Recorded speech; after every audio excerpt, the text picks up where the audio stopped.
يا مساء الفل عليكم، يا رب كلكم تكونوا بخير وكويسين. النهارده انا هعمل ان شاء الله الشميز اللي قدامكم ده بالتفصيل بالمقاسات بكل حاجه. والشميز ده دايما بيبقى فري سايز، يعني بيلبس كل المقاسات، يعني ممكن من وزن 60 لفيما فوق لحد 90 لحد حاجه و90. يعني دي احلى حاجه فيه ان هو بيلبس كل المقاسات، مفيش مقاس معين. وكمان حاجه تانية، الكتف بتاع الشميز ده من نوع الكتف الساقط، والكتف الساقط ده بيبقى دايما في الحاجات الفري سايز، بيبقى حلو قوي يا بنات، حلو قوي، وما بيحتاجش بقى ان انتي تقعدي بقى تقيسي الكم وتشوفي مقاساته وتطلعي قد ايه وتنزلي قد ايه، سهل قوي. وايا كان لونه بيليق على كل حاجه زي ما انتوا شايفين قدامكم، يليق على بيج، يليق على جينز، يليق على اسود، يليق على كل حاجه. يلا دلوقتي هنبتدي، بس قبل ما نبتدي يا ريت تدوسي لايك، ولو لسه ما اشتركتيش في القناه يا ريت تشتركي، واكتبي لي تحت رايك في التعليقات انهي طقم احلى من دول، اللي هو على الجينز ولا البيج ولا اللي هو فيه السكارف التايجر ده. اكتبي لي رايك في التعليقات، ويلا بقى نبتدي. اول حاجه قسمت القماش على 2 بحيث انه يبقى 34 سنتي. تمام، هنيجي بقى نقيس الرقبه.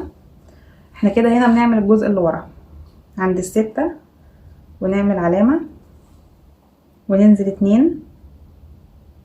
تمام، وناخدها بلفة كده، نقيس 20 ونعمل علامة، ننزل 4 ونعمل علامة. هو ده الكتف العادي، يعني لما نيجي نوصل كده ده الكتف العادي. لا، احنا هنكمل بعديه ب10. خلاص، ونيجي نوصل كله ببعضه، ونوصل ده بال10 اللي احنا ايه نزلناهم. هو ده الكتف الساقط. ونيجي من هنا ننزل حوالي 25 او 26. خلاص، المفروض من هنا لهنا 30 اهو، من هنا لهنا 30. فمن هنا لهنا برضو لما نقيس 30 نخش جوه شوية، مسافة حوالي 3 سنتي. تمام، طوله هيبقى نعمله مثلا 88. خلاص،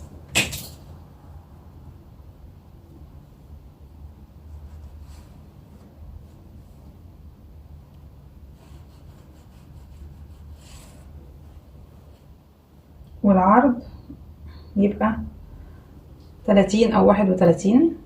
تمام، من هنا هنطلع خط مستقيم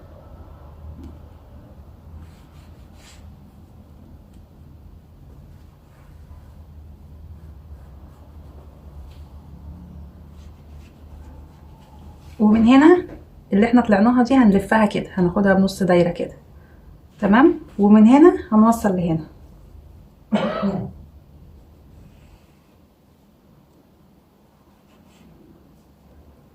بس كده. ومن الحته دي مش هنعمله جاي شرب كده، هنيجي من الحته دي ناخده نص ميله شويه.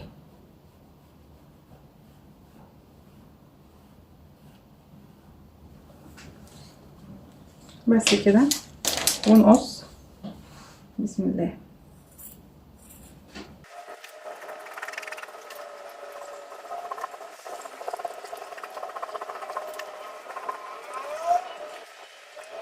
خلاص كده عملنا الظهر. احنا هنا هنعمل الوش. خدنا برضو القماش قسمناه على 2،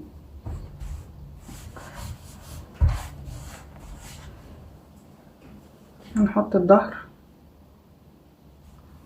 عليه كده. احنا حطينا ده الظهر، واللي تحت ده الوش، نفس اللي احنا عملناه هنا. هنقص هنا بعد كده هنظبط، بس هنا بصوا انا سايبه كتابه 2 سنتي ولا حاجه.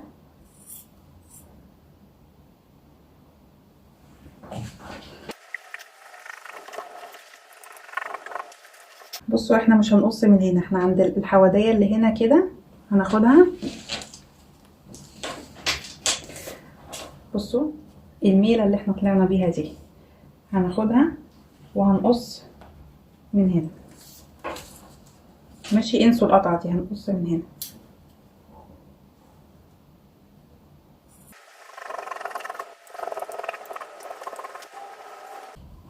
تمام كده احنا قصينا من هنا بقى.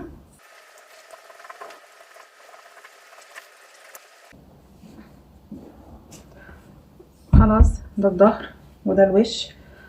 بصوا سايبين هنا مسافة سنتي اللي هنركب فيه المرد. اوكي،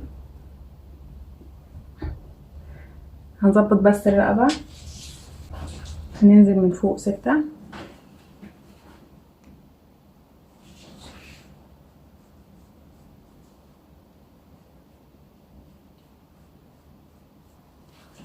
وهنقص. هنشوف المرد كام. 78. تمام.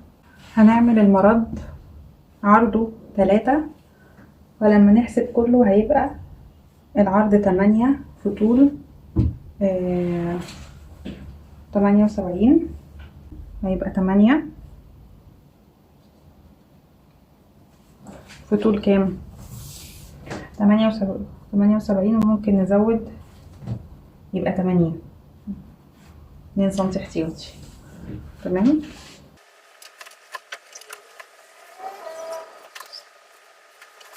هنقص منه 2. خلاص كده عملنا قصينا المردين. هنقص الكم ازاي؟ هو ده عرض الكم، هو ده الكتف الساقط اللي انا بقول لكم عليه. الكتف الساقط هو ده محيط الكم، عرض الكم. عرض الكم هيبقى، هنحطه كده بحيث ان هو يبقى قده بالظبط، بس حوالي كده بالظبط. طوله هيبقى 47. 47. عايزين تعملوها 50 احتياطي ماشي، بس انا ممكن اعملها 48 احتياطي، اني بحب ازود سنتي 2 كده زياده احتياطي.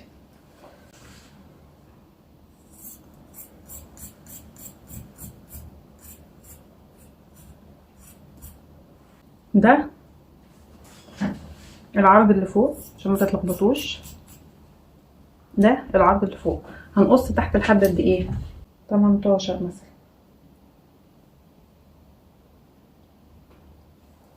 18 مثلا او 19. تمام. ونوصل هنا بهنا نفس اللي عملناه هنا نعمله هنا. بس كده كده عملنا الكمين.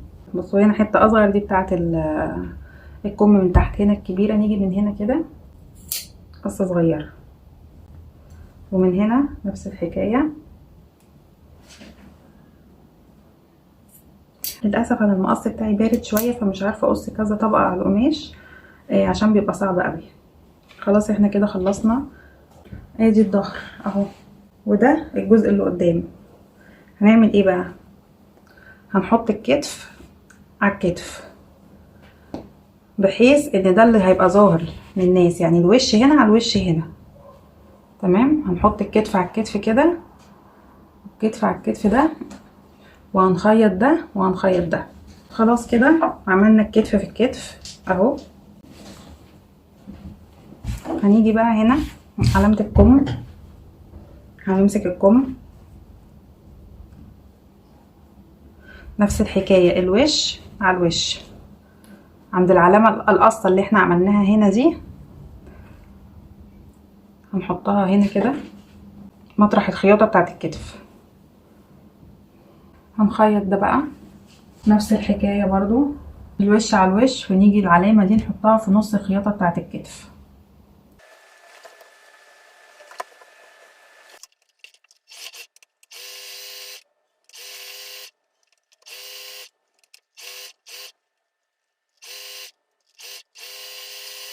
خلاص كده بصوا اهو، ادي الكم ركب. هنقلب بقى.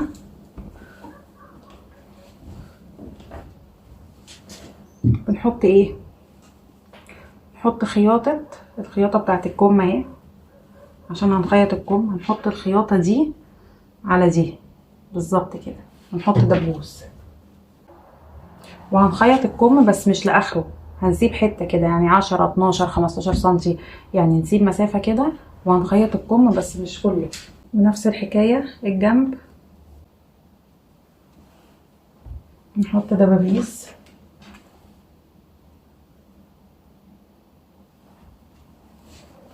والناحيه التانية برضو نخيط كده وكده. هننزل بس تحت كده 2 سنتي لان حاساها مرفوعه شويه. هنجيب المرد يا جماعه، هنيجي نحط ايه وش المرد على الظهر لحد الرقبه. هخيط وارجع لكم. ادي المرد اهو، نلف كده ونتني سنتي جوه ونخيط. هنعمل دلوقتي ايه؟ هنعمل دلوقتي الرقبه، بس قبل الرقبه هعمل الحاجه اللي بتتحط هنا على الكتف. هنشوف هنقيس كام. هنعمل 4 طبقات منها، تمام. هنعمل طولها 28، طولها 28 وعرضها حوالي 9. هنجيب الوش ده، الوش هنحطه على الوش، تمام. هنخيط كده كده كده كده اهو.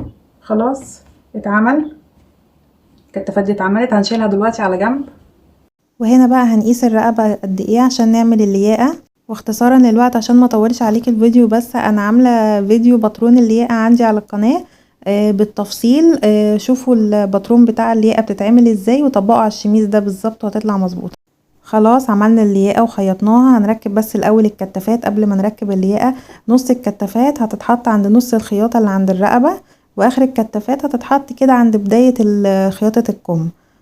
هركب الكتافات هنا والكتافات الناحيه التانية، وبعد كده هركب اللياقه زي برضو الفيديو بتاع تركيب اللياقه انا عاملاه برضو عملي عندي على القناه. وهرجع لكم تاني. اختصارا للوقت عملت الجيبين. الجيب طوله 23، العرض 21، تمام. سرجت الحاجات دي بس بإبرة وفتلة عشان تبقى مظبوطة، وخيطت ده على المكنة، ده اللي هيبقى فوق. ونفس الحكاية سرجت ال3 دول بإبرة وفتلة، وده خيطته على المكنة. وده هيبقى القلابة بتاعت الجيب اللي فوق. بصوا بقى قد ايه،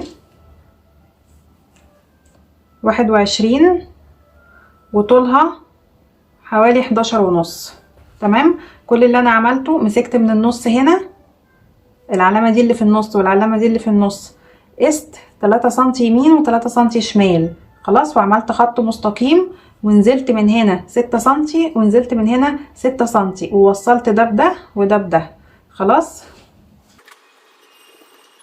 بصوا لما تتقلب شكلها هيبقى عامل ازاي.